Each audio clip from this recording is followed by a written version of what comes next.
that she'd brought over from the main cabin, wrapped it around herself, and then tied the strap in a knot around her narrow waist.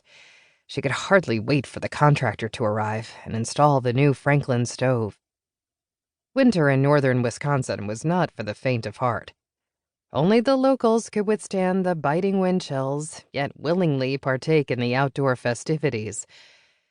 Rain pondered this as she noted the swell of ice shanties popping up on Pine Lake for the upcoming ice fishing tournament. She'd heard through the grapevine that there were a record number of entrants eager to participate this year, including her neighbor, Nick. She hoped for her own sake he'd win. The winner would be awarded $1,000 and the latest and greatest UTV, a coveted Polaris utility task vehicle, outfitted with all the latest bells and whistles. If Nick won, she was sure his wife Julia, who was the closest thing Rain had to a sister, would take her for a joyride.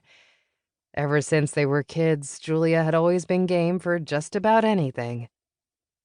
Those who owned lake property adjacent to Pine Lake, the people commonly referred to as Lakers, were expected to attend the ice fishing tournament. Those from surrounding areas were also welcome, as a chili dump would also take place. Rain wondered if that was a way to get the non-ice fishing population involved in the tournament by encouraging them to feed the hungry participants and partake in the camaraderie, too. Maybe she'd get a chance to connect with neighbors she hadn't met yet, and reconnect with those she hadn't seen in years, who lived farther down the lake. The tinkling of a bell, followed by the sound of stomping boots, thwarted her musings and alerted Rain that someone had entered the library. She turned to greet the newcomer with a welcoming smile. "Well, hello there. I see someone fought the elements to make it out this morning?"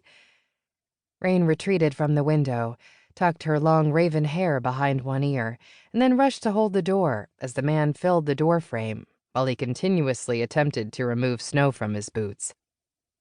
"I'm so sorry. It's a bit of a mess out there." His eyes reached hers, and his face turned from a smile mirroring hers to a cringing look as he mouthed the words, "Please forgive me." "Oh, don't worry about it," Rain said with a wave of dismissal, regarding the puddle beneath his feet. "'Tis the season, and we have months of wet slop ahead of us. This is only the beginning." She grinned. The man removed his winter cap, leaned against the door, and shook the snow from his hat before officially stepping over the threshold. "Are you sure you don't want me to slip off my boots? There would be no bother."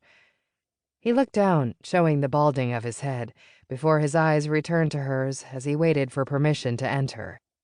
"Nah, but thanks for asking. I see the snow has changed to ice pellets." Rain clucked her tongue after looking beyond his shoulder at the mess outside. "Honestly, it's my fault. I probably need to buy a larger doormat. This is the first winter season we're open to the public, so I guess I have a few minor adjustments to make. I'll run to the hardware store later and see if they have a larger mat that might work a bit better," she said, tapping her finger to her lips and speaking more to herself than addressing the newcomer. "Anything I can help you find? Or are you just here to browse and find an escape from this miserable weather?" She shivered from the wind that blew in from the open door and rushed to close it behind him. A sheepish grin washed over his face. "Have any cookbooks? I'm hoping to add something to the chili dump for the tourney. But—" The man hesitated after throwing his hands up in defeat. "I don't want to be the one that adds the chili that ruins the entire batch. Who knows? Maybe I have a chance of winning the chili contest if I find the right recipe." He smirked. "Oh, that's a contest too? I just thought it was a chili dump." "Yes, they're having a chili taste test before they dump them all together in the cauldron. I'm afraid I might need a cooking lesson. I've never made chili before, or much else for that matter.